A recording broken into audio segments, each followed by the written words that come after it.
This month's movies are Hereditary and The Ninth Gate. Ninth Gate's a bit older, but great movie. So anyway, let's get straight into that and have a look at the movies themselves. Ari Aster's Hereditary is one of those films that people either call a masterpiece or trauma with a soundtrack. From an occultist standpoint, however, it's fascinating not because of its horror, but because of what it reveals about how Hollywood, and by extension Western culture, still frames the unseen world through a deeply Christian lens. The film hinges on the invocation of King Paimon, one of the so-called, well, they call them the kings of hell from the Ars Goetia.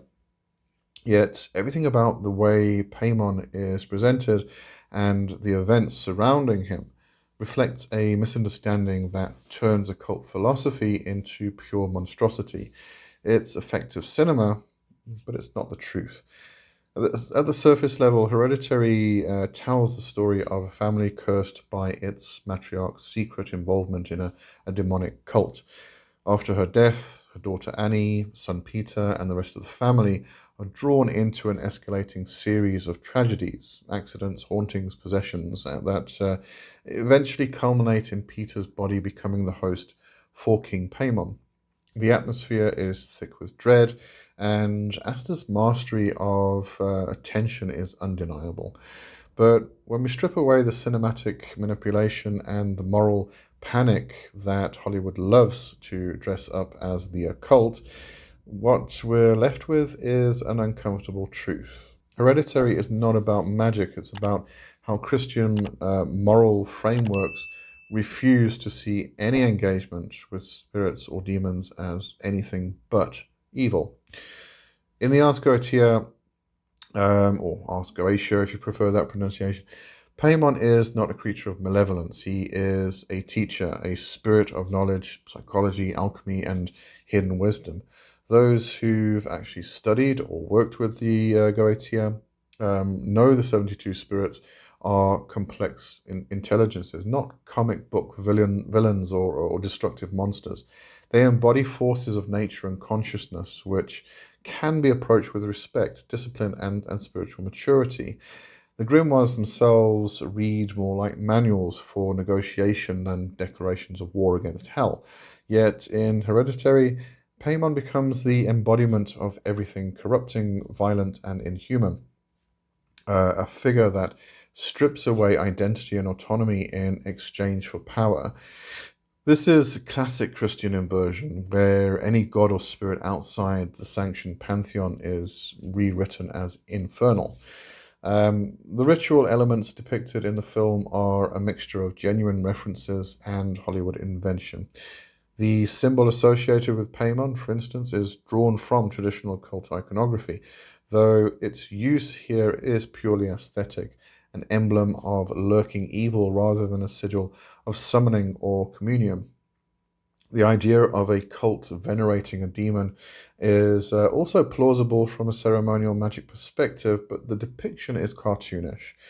These are not practitioners seeking enlightenment or gnosis, but robed caricatures worshipping an idol for selfish gain. There's no philosophical underpinning, no awareness of the reciprocity inherent in true spirit work, only the suggestion that invoking anything infernal leads to madness and death.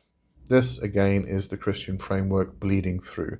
The belief that any interaction with non Christian spirits must end in doom. One could argue that Asta wasn't making a film about occultism at all, but about grief and inherited trauma. That's true on a psychological level, but the medium he chose, occult ritual and demonology, means he's still contributing to a very long tradition of misrepresentation. The film weaponizes the language of magic to provoke fear, which is precisely what the church did for centuries. By equating demon with evil, invocation with possession, and spiritual pursuit with desecration, Hereditary reinforces the old narrative. Knowledge is dangerous, spirits are deceptive, and those who seek to understand them are doomed. It's a brilliant horror film, but it's also propaganda dressed in artistry. What makes Hereditary so striking, though, is that it accidentally captures something true despite itself. Beneath the hysteria, there's a reflection of what happens when power is sought without wisdom. The cult in the film uses Paimon as a means to an end: control, immortality, dominance. That kind of approach, whether towards spirits, gods, or even technology, always leads to imbalance. It's not the demon that corrupts, it's the human hunger for power divorced from understanding. In this sense, the film's real horror lies not in Paymon's manifestation, but in humanity's refusal to take responsibility for its own shadow. So, while Hereditary paints its occult symbols in shades of blasphemy and blood, the truth is far more nuanced. Demons like Paimon are not malevolent entities preying on the weak. They are archetypal intelligences that reveal the edges of our consciousness. To call them evil is to misunderstand their nature and our own. As this film, intentionally or not, becomes a study in how fear of the unknown turns spiritual reality into nightmare. It's an exceptional film in its craft, but from an occultist's eye, it's yet another reminder that Hollywood doesn't deal in truth. It deals in shadows cast by its own fears. In short, Hereditary is a masterpiece of atmosphere, but a distortion of occult reality. It's terrifying, yes, but not because it unveils the demonic. It's terrifying because it shows just how deeply the fear of the other still governs our cultural imagination. For those of us who walk the paths of magic, Paimon doesn't appear as a destroyer, but as a mirror. Roman Polanski's The Ninth Gate is one of those films that sits comfortably between art house cinema and occult fantasy, wrapped in a haze of mystery and half-truths. On the surface, it's a noir-style thriller about a rare book dealer, Dean Corso, played by Johnny Depp, who's hired to authenticate a 17th century grimoire said to contain the keys to summoning the devil himself. Beneath that, though, lies a layered and often misunderstood exploration of initiation, desire, and the illusion of power, though Hollywood, of course, dresses it in its usual devilish glamour. What's immediately clear is that The Ninth Gate borrows heavily from real occult ideas, but bends them to fit a cinematic narrative. The book at the heart of the story, The Nine Gates of the Kingdom of Shadows, is said to be written by Aristide Torchia, who supposedly burned at the stake for heresy. The film's premise, nine woodcuts that, when properly interpreted, open a gateway to ultimate knowledge, feels like an echo of genuine initiatory systems. In many traditions, from Solomonic magic to alchemy and Kabbalah, the initiate passes through gates or spheres of understanding, stripping away illusion to reach the divine. The film's nine gates could easily correspond to such spiritual thresholds, but Polanski twists them into a more literal and less nuanced quest for the devil's door.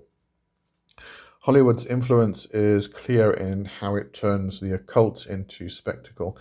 The gathering of secret societies, the chanting of Latin, and the fixation on Satan as the prize at the end of the road, these are familiar tropes designed to evoke fear or fascination rather than insight. Real occultism, however, isn't about summoning the devil in a puff of fire and smoke. It's about transformation, about crossing the inner thresholds of consciousness, confronting one's own shadow, and in integrating power through understanding, not domination. The film's wealthy collectors and satanic dilettantes represent a kind of spiritual materialism.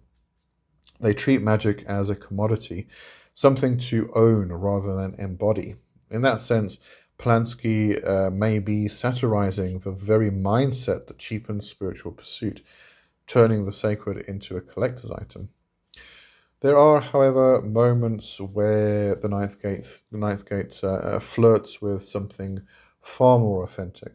The mysterious woman who follows Corso, never named, often referred to simply as the girl, isn't just a plot device. She embodies the archetype of the guiding spirit, the daemon, or even Sophia, the feminine principle of divine wisdom that leads the initiate beyond illusion. Her presence is subtle yet potent, and her final appearance during the film's climactic revelation carries echoes of the Hieros Gamos, the sacred union between human and divine, or spirit and matter. This scene, though understated, holds more genuine occult resonance than any of the ritualistic pomp preceding it. It is, however, during the last moment of the movie where the identity of the girl is revealed to be that of Babylon, the Scarlet Woman, as she sits atop the beast, which we see in the last woodcut. What the film captures brilliantly is the atmosphere of obsession that often surrounds real occult study. Corso's descent from disinterested cynic to seeker mirrors the path of many who stumble into esoteric practice without realizing the cost. The deeper he delves, the more his world unravels. Books burn, alliances collapse, and he finds himself increasingly isolated. In that, the ninth gate becomes less about Satan and more about initiation, a process of death, purification, rebirth through knowledge. In the end, Corso walks alone into the light of the ninth gate, a symbolic illumination that transcends the Hollywood framework entirely. Still, for all its potential depths, the film never fully commits to true occult philosophy. It dances around Kabbalistic symbolism, the power of words, and the idea of gnosis, but it never names or explores them. Instead, it remains safely ambiguous, feeding its audience the suggestion of forbidden knowledge without actually serving it. This is both its strength and its weakness. For the casual viewer, the ambiguity keeps the mystery alive. For those who walk an occult path, it leaves the taste of something unfinished, like a ritual that stopped just short of invocation. In the end, The Ninth Gate isn't a film about the devil, it's a film about the hunger for transcendence in a world that's forgotten what transcendence truly means. It's beautiful, seductive, and frustrating all at once, much like the pursuit of magic itself. For Hollywood, it's a stylish thriller. For those of us who know the terrain it hints at, it's a mirror. Distorted, yes, but still reflecting something true, that the real gates are never in books or rituals. They are within, and only the brave dare to pass through. Hope you enjoyed that review, and it was quite interesting. I thought it was starting to thunder and storm, so I thought I'd record, which kind of adds a bit of mystery to the horror movies themselves. But yeah, I wasn't expecting the electricity to go off and the lights to go off, so I only got a kind of dramatic lighting, actually. So kind of fits in with the review itself. All right, hope you enjoyed that. Thanks for watching, and I'll see you next time. Cheers for now. Bye-bye.